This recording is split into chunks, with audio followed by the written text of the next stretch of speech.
आज की इस वीडियो में बात करेंगे class eleventh chapter second structure of atom. कुछ important selected multiple choice question के बारे में डिस्कस करेंगे आज with complete explanations of answer. Videos पूरा कंप्लीट देखें। वीडियो अच्छा लगे तो लाइक शेयर और सब्सक्राइब करें। इसके अलावा दो चैप्टर के और भी एमसीक्यूज हमने डिस्कस किया हुआ है। उसके लिए आपको क्या करना है, सिंपली यूट्यूब पे सर्च करना है क्या अमर सर जी, AMAR, अमर SIRJEE, अमर सर जी यूट्यूब चैनल को सर्च करना है यूट्यूब पर और सब्सक्राइब करना है। साथ में बेल आइकन को क्लिक कर लेना है जिससे कि नोटिफिकेशन जो भी हो आप तक अपडेट होते रहें। वहाँ पे जो भी वीडियोज़ अवेलेबल है क्लास 11th के उसको कृपया आप देखें उस वीडियो को, जिससे कि आपके एग्ज़ाम्स की प्रिपरेशन अच्छे से अच्छा हो सके। अब ज़्यादा देरी नहीं करते हैं, आज की वीडियो को हम स्टार्ट करते हैं। आज के वीडियो में जो फर्स्ट क्वेश्चन आपका है वो डिस्कस करते हैं। फर्स्ट क्वेश्चन क्या कहता है, मल्टीपल चॉइस क्वेश्चन का फर्स्ट क्वेश्चन कहता है आपका, फर्स्ट क्वेश्चन पे आते हैं। कहता है विच of the following conclusion could not be drive from Rutherford alpha particle scattering experiment. इसमें से कौन सा कंक्लूजन नहीं ड्राइव है? पहला कह रहा है most of the space in the atom is empty, ये तो बात कंक्लूजन में था। दूसरा कह रहा है the radius of atom is about 10⁻⁻10 metre while the that of its nucleus is 10⁻⁻15 metre, ये भी बात था। तीसरा कह रहा है कि electrons move in a circular path of fixed energy called orbit. नहीं, ये बात एनर्जी की बात उन्होंने की नहीं थी, उन्होंने इलेक्ट्रॉन्स को कहा था। सर्कुलर पाथ में इलेक्ट्रॉन्स रिवॉल्व करेगा, उसी को हम ऑर्बिट कहते हैं। फोर्थ कह रहा है electrons and nucleus are held together by electrostatic force, ये बात भी सही है। यानी कि जो गलत बात है वो तीसरा है, यानी करेक्ट आंसर इसका थर्ड होगा। सी जो है इसका करेक्ट आंसर होगा, जो उन्होंने नॉट टर्म का दिया, कुड नॉट बी कंक्लूजन। तो इसका थर्ड होगा, फर्स्ट का थर्ड होगा आपका, फर्स्ट का थर्ड। चलिए क्वेश्चन नंबर सेकंड पे आ जाते हैं। क्वेश्चन नंबर सेकंड आपका कहता है विच of the following option does not represent ground state of electronic configuration of element.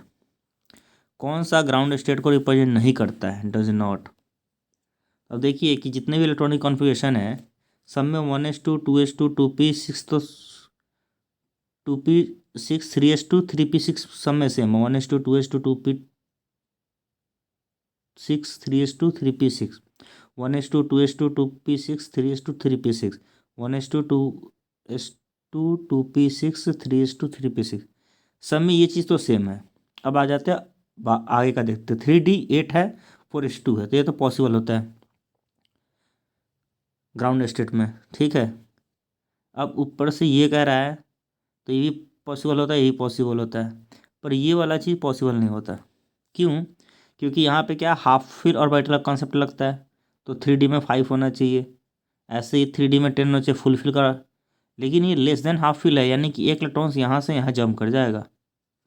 मतलब ग्राउंड स्टेट में इस तरह से होगा नहीं, इसमें क्या हो जाना चाहिए था, 3D 10 हो जाना चाहिए था और 4s 1 होना जाना चाहिए था हाफ फिल कंसेप्ट के अनुसार। तो कौन सा ग्राउंड स्टेट को रिप्रेजेंट नहीं करता, तो इसका करेक्ट आंसर है second.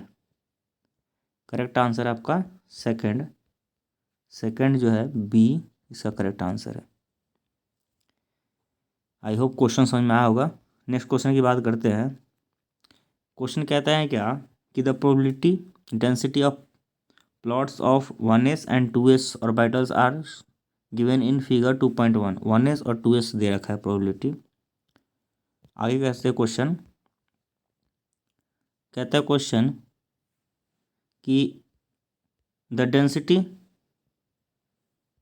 Density of dots in a region represent the probability of density to finding electrons in the region।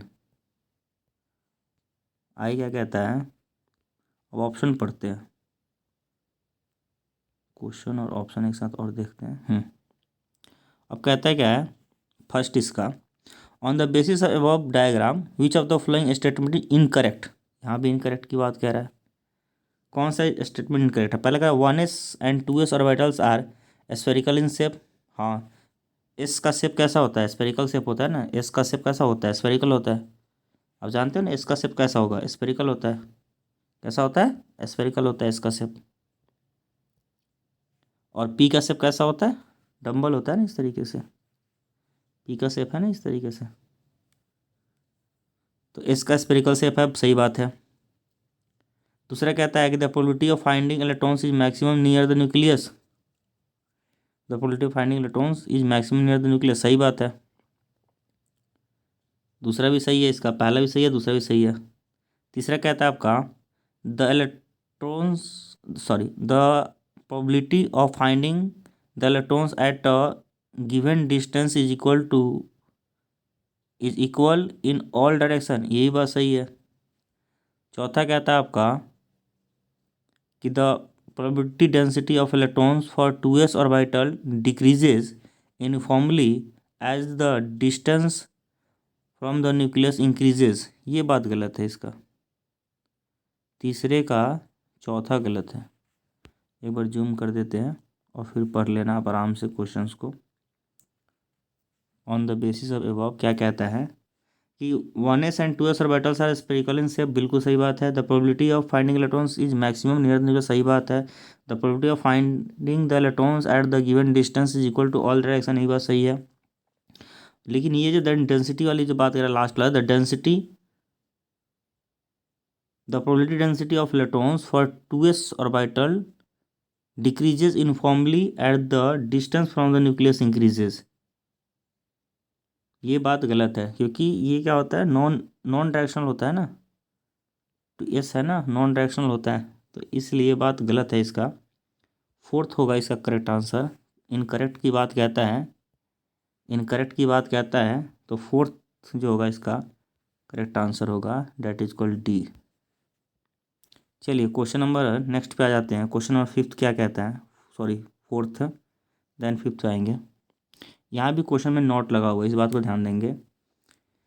Question number fourth कहता है विच of the following statement is not correct about the characteristics of cathode रे। अब cathode ray के characteristic की बात करता है। पहला कह रहा है they starts from the cathode and moves toward anode, सही बात है। They travel in straight line in the absence of external electrical और मैग्नेटिक फील्ड, सही बात है। थर्ड कहता है the characteristics of cathode ray does not depend upon the material of electrode in the cathode ray tube, यही बात सही है। चौथा कहता है कि the characteristics of cathode ray depend upon the nature of the gas present, ये बात गलत है। Nature of a gas present in the cathode ray tube. Fourth इसका, फोर्थ जो है, fourth that is called D, ये इनकरेक्ट है, not correct cathode ray के बारे में। चलिए क्वेश्चन नंबर फिफ्थ पे आ जाते हैं। क्वेश्चन नंबर फिफ्थ आपका कहता है क्या, विच of the following statement about the electron is incorrect. यहाँ भी इनकरेक्ट के बारे में कह रहा है, इलेक्ट्रॉन्स के बारे में। तो it is negatively charge particle, हाँ नेगेटिव चार्ज पार्टिकल होता है। The mass of electron is equal to mass of neutron, नहीं, न्यूट्रॉन का मास तो सबसे ज़्यादा होता है, तो ये बात गलत है इसका। कह रहा है the basic constituents of all atom, हाँ इलेक्ट्रॉन तो है basic constituent. It is constituents of cathode, हाँ इलेक्ट्रॉन्स कैथोड से ही तो निकलता है। तो आपका जो इसका करेक्ट आंसर इनकरेक्ट जो है, यहाँ पे इनकरेक्ट बोला गया है इलेक्ट्रॉन्स के बारे में, तो वो है second, second that is called B, second that is called B. तो बी जो है इसका वो इनकरेक्ट बोला गया है इलेक्ट्रॉन्स के बारे में। चलिए क्वेश्चन नंबर सिक्स पे आ जाते हैं। क्वेश्चन नंबर सिक्स क्या कहता है, कहता है कि which of the following properties of atoms could be explained correctly by Thomson model of atom. Thomson के बारे में सबसे सही स्टेटमेंट क्या है? देखिए कहता है कि ओवरऑल न्यूट्रलिटी ऑफ एटम, ये बात सही है, उसने बताया था ना कि जितने इलेक्ट्रॉन्स होते हैं उतने प्रोटॉन्स होते हैं, तो इलेक्ट्रिकल न्यूट्रलिटी मेंटेन रखता है, चार्ज बैलेंस होता है। कहता है स्पेक्ट्रा ऑफ हाइड्रोजन एटम, उसमें स्पेक्ट्रा की खोज भी नहीं थी। Position electrons protons and neutrons in atom, उसने पोजीशन बताया नहीं था कहाँ पे क्या होगा, बस उसने यही बोला था ना थॉमसन की वो इलेक्ट्रॉन्स एम्बेडेड होते हैं, और उस समय तो न्यूट्रॉन्स की खोज भी नहीं हुई थी, बाद में आई थी ना न्यूट्रॉन्स तो जेम्स चैडविक के थ्रू। और फोर्थ कह रहा है क्या कि the stability of atom, stability की बात तो बाद में हुई थी रदरफोर्ड के थ्रू से, इसने इलेक्ट्रिकल न्यूट्रलिटी की बात बोली थी, तो इसका फर्स्ट जो है 6 का जो है फर्स्ट, यही बात इसका सही है, फर्स्ट ये जो है इसका सही है ये। चलिए क्वेश्चन नंबर 7 पे आ जाते हैं। क्वेश्चन नंबर 7 क्या कहता है आपका कि 2 atoms are said to be isobar, isobar किसे कहते हैं, 3 टर्म होता है ना, isotopes, isobar, isotones, iso electrons, 4 term होते हैं। तो आइसोबार कहते हैं कि जिसका मास नंबर सेम हो, डिफरेंट एटॉमिक नंबर हो। पहला पढ़ते हैं, they have the same atomic number but different mass number, same atomic number different mass number, ये तो आइसोटॉप्स होता है, तो ये नहीं हो सकता।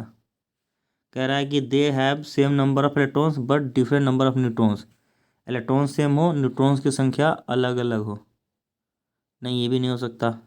सेम नंबर ऑफ न्यूट्रॉन्स हो, अलग इलेक्ट्रॉन्स होती तो आइसोटोन्स कहलाता है, ठीक है। और ये इसमें कह रहा है इलेक्ट्रॉन सेम हो और न्यूट्रॉन्स की संख्या अलग अलग हो, तो ये भी तुम्हारा आइसोटॉप्स कहलाता है, ये आइसोटॉप्स होता है, ठीक है, क्योंकि न्यूट्रॉन्स अलग होने से मास नंबर बदल जाता है ना, तो ये होगा आपका आइसोटोन हो जाएगा, ठीक है। फोर्थ कहता है कि the sum of proton plus neutron, proton plus neutron क्या होता है, mass number, but the number of proton is, but the number of, but the number of protons are different, हाँ ठीक है, डिफरेंट एटॉमिक नंबर बस same mass number, number of protons are different, तो protons ही तो अलग अलग होते हैं ना, एटॉमिक नंबर को रिप्रेजेंट करते हैं, यानी कि same atomic number, same atomic number but different mass number, इससे मास पता चल जाएगा इस एटॉमिक में। इसका करेक्ट आंसर होगा आपका फोर्थ। 7th का जो करेक्ट आंसर है वो होगा फोर्थ, 7th का करेक्ट आंसर है फोर्थ, फोर्थ जो इसका करेक्ट आंसर है फोर्थ, डी जो है इसका करेक्ट आंसर है आइसो बार के बारे में। चलिए क्वेश्चन नंबर 8 पे आ जाते हैं। क्वेश्चन 8 क्या कहता है, the number of radial nodes for 3p orbital is, 3p orbital के लिए रेडियल नोड्स, ठीक है, तो रेडियल नोड निकालने का तरीका होता है n-l-1, n की वैल्यू कितना है 3p के लिए, n की वैल्यू है आपका 3, और p की वैल्यू क्या होगा यहाँ पे, p का मतलब क्या होता है कि सॉरी p मतलब होता है l की वैल्यू, p मतलब l की वैल्यू क्या हो जाएगा आपका, l की वैल्यू 0 होगा तो l की वैल्यू अगर 0 होगा तो s सब सेल, और l की वैल्यू 1 होगा तो p सब सेल, तो l की वैल्यू 1 होगा, p सब सेल l की वैल्यू कितना हो जाएगा 1 हो जाएगा, यानी कि 3 - 1 - 1, नहीं 3 - 1 - 1, यानी 3 में से 2 चला जाएगा तो कितना बचेगा 1, यानी 3 में से 2 चला जाएगा तो बचेगा 1, तो 1 देखो इसका करेक्ट आंसर कौन सा है डी, 8 का करेक्ट आंसर है फोर्थ, 1 जो इसका करेक्ट सॉरी 1 कह रहा हूँ, इसका आंसर आएगा रेडियल नोट्स की वैल्यू आएगी 1, नंबर ऑफ 1 आएगा तो इसका करेक्ट आंसर होगा 4, क्योंकि फोर्थ में जो है 1 है, 4 जो इसका करेक्ट आंसर होगा that is called D.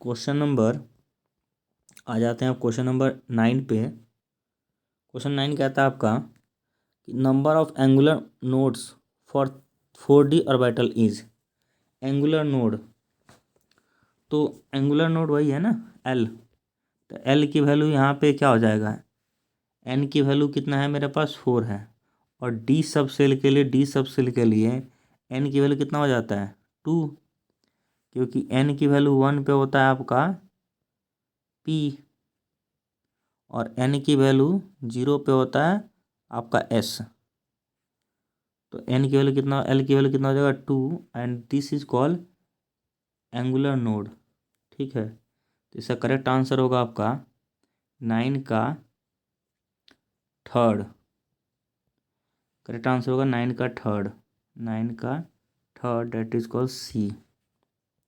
Question number 10 पे आ जाते हैं अब। क्वेश्चन नंबर 10 आपका क्या कहता है? क्वेश्चन नंबर 10 कहता है कि which of the following is responsible to rule out the existence of definite path और ट्रैजेक्टरीज ऑफ इलेक्ट्रॉन्स। कौन बताता है इसके बारे में? तो पहले करा Pauli exclusion principle, Heisenberg uncertainty principle, Hund's rule of multiplicity, maximum multiplicity of बहुत। अब बहुत इलेक्ट्रॉन्स की फिलिंग क्या बताता है? इंक्रीजिंग ऑर्डर के अनुसार ऑर्बिटल्स इलेक्ट्रॉन्स फिल होंगे।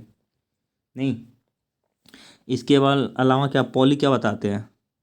पॉली कहते हैं कि दो इलेक्ट्रॉन्स के सारे क्वांटम नंबर सेम नहीं होंगे। हुंड्स साहब क्या बोलते हैं कि इलेक्ट्रॉन सिंगली सिंगली आएगा, देन पेयरिंग स्टार्ट होगा। हाइजेनबर्ग अनसर्टेनिटी बताया कि it is impossible to determine the exact position and location of an electron in an atom. तो इसका करेक्ट आंसर होगा आपका सेकंड। सेकंड जो होगा इसका करेक्ट आंसर होगा हाइजेनबर्ग अनसर्टेनिटी प्रिंसिपल, बी जो होगा इसका करेक्ट आंसर होगा। क्वेश्चन नंबर 11 पे आ जाते हैं। क्वेश्चन 11 कहता है total number of orbital associated with third shell orbital. Shell की वैल्यू कितना होगा? 3। एन की वैल्यू 3 है, तो तीसरे सेल में कितने ऑर्बिटल्स होंगे? तो तीसरे सेल में एन की वैल्यू जब 3 होता है तो एल की वैल्यू क्या हो सकता है? एल मस्ट बी 0 हो सकता है, 1 हो सकता है और 2 हो सकता है। ठीक है, यानी एस हो सकता है, पी हो सकता है और डी हो सकता है। यानी एस में तो एक ऑर्बिटल प्लस, पी में 3 ऑर्बिटल प्लस, डी में 5, यानी कि 5 3 8 और एक 9, टोटल कितना हो जाएगा? 9। टोटल हो जाएगा 9। 9 का मतलब थर्ड। क्वेश्चन 11 का थर्ड करेक्ट आंसर है, टोटल होगा 9। इसका सी कह लो या इस तरीके से, थर्ड जो इसका करेक्ट आंसर है। क्वेश्चन नंबर 9 का, क्वेश्चन नंबर 11 का थर्ड जो है करेक्ट आंसर है। आंसर क्या होगा? 9 होगा इसका, टोटल नंबर ऑफ ऑर्बिटल्स और बाइटल्स। क्वेश्चन नंबर 12 पे आ जाते हैं। क्वेश्चन नंबर 12 कहता है orbital angular momentum depend on. तो ऑर्बिटल एंगुलर मोमेंटम किस पे डिपेंड करता है? एल पे। एल पे डिपेंड करता है ना, तो फर्स्ट जो इसका करेक्ट आंसर होगा ए। चलिए क्वेश्चन नंबर 12 पे आ जाते हैं। क्वेश्चन नंबर 12 कहता है आपका कि the chlorine exist in two isotopic form, chlorine 17 and chlorine 35, but its atomic number is 35.5. This indicate the ratio of chlorine 37 and 35 is approximately। तो ये होता है आपका 25% और ये होता है 75%। ये परसेंट में मिलता है ना, यानी कि 1:3 रेशियो मिलेगा। 1:3, 1:3। थर्ड जो है इसका करेक्ट आंसर है 1:3। थर्ड जो है 13 का थर्ड, 13 का थर्ड जो है इसका करेक्ट आंसर है थर्ड। इस तरीके से लिख लो, ऐसे लिख लो या सी लिख लो। करेक्ट आंसर आपका ये 1:3। ये 25% होता है पहला वाला, ये 25% और ये कितना होता है? 75%। नेचर में इस परसेंटेज में मिलता है। क्वेश्चन नंबर 14 पे आ जाते हैं। कह रहा था the pair of ions having same electronic configuration is. जिसका सेम इलेक्ट्रॉनिक कॉन्फ़िगरेशन हो, तो क्रोमियम होता है स्कैंडियम 24, क्रोमियम। क्रोमियम में से 3 चला जाएगा तो कितना हो जाएगा? 21, 24, 21 हो जाएगा। और आयरन होता है हमारा 26, मैंगनीज 26, 26 में से 3 चला जाएगा तो कितना बचेगा आपका? 26, 3 और 3 6, यानी 23। नहीं, यानी कि ये भी नहीं हो सकता। दूसरा कह रहा है मैंगनीज, मैंगनीज में से 2 चला जाएगा तो manganese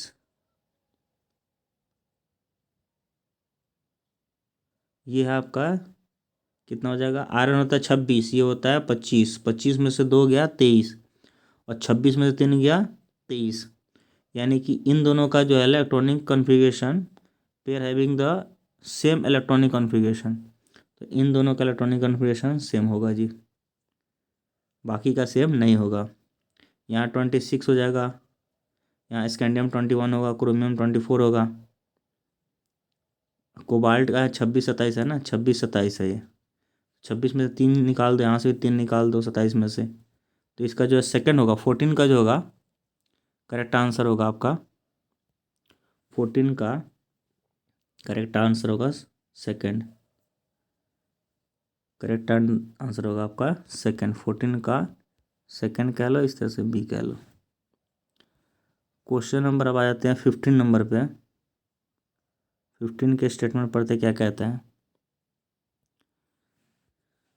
from the electrons of oxygen atom which of the following statement is correct. Oxygen atom के बारे में कौन सा स्टेटमेंट सही कहा जाता है। पहला स्टेटमेंट कहता है कि effective nuclear charge Z effective for an electrons in a 2s orbital is same as the Z effective for the electrons is 2p orbital. 2s orbitals और 2p ऑर्बिटल का जेड इफेक्टिव सेम होगा, नहीं, अलग अलग होगा। अगला कहता है कि the electrons in 2s orbital has the same energy as in electrons in 2p orbital, नहीं, एनर्जी निकालने का तरीका भी तो था हमारे पास, क्या था, n+l रूल ना, तो n यहाँ n+l रूल के अनुसार 2+0 हो जाएगा, और यहाँ क्या हो जाएगा 2+1 हो जाएगा, यानी इसकी इस एनर्जी 3 है, इसकी एनर्जी 2 है, इसकी एनर्जी 2 है और इसकी एनर्जी 3 है, तो कहाँ सेम है, तो ये भी बात गलत है, 2 बात तो यहाँ से गलत हो गई। तीसरी बात पढ़ते क्या कहता है, तीसरी बात कहता है आपका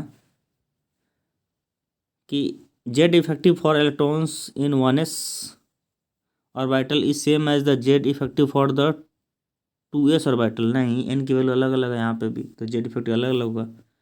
लास्ट कहता है the 2 electrons present in 2s orbital, ये कोई 2s ऑर्बिटल है, इसमें 2 इलेक्ट्रॉन्स हैं, तो इस तरह से होता है 2s ऑर्बिटल्स में प्रेजेंट है, have spin quantum number ms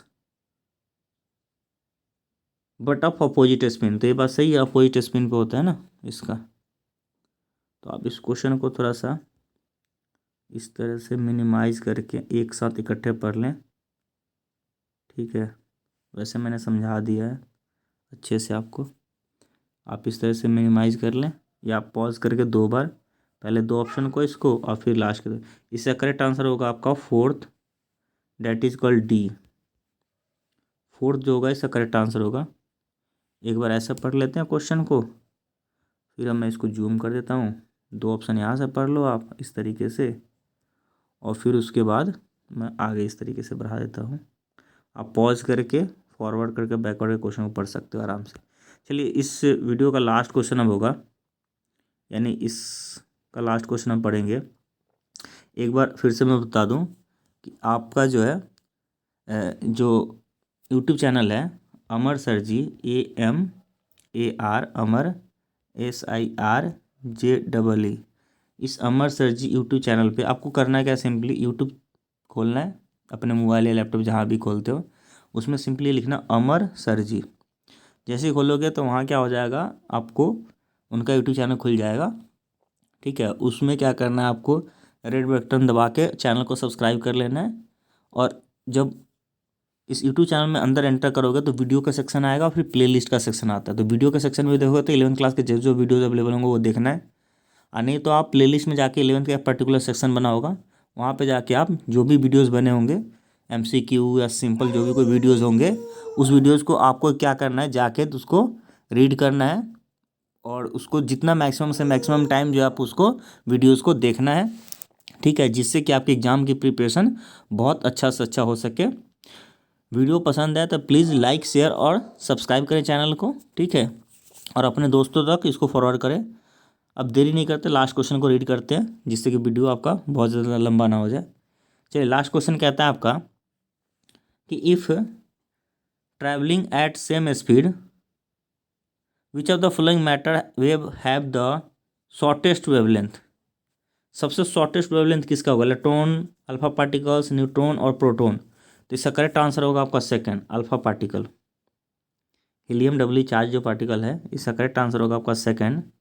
ठीक है, बी जो है इसका करेक्ट आंसर होगा। प्लीज़ लाइक शेयर और सब्सक्राइब करें और इसको शेयर करना ना भूलें। धन्यवाद वीडियो को देखने।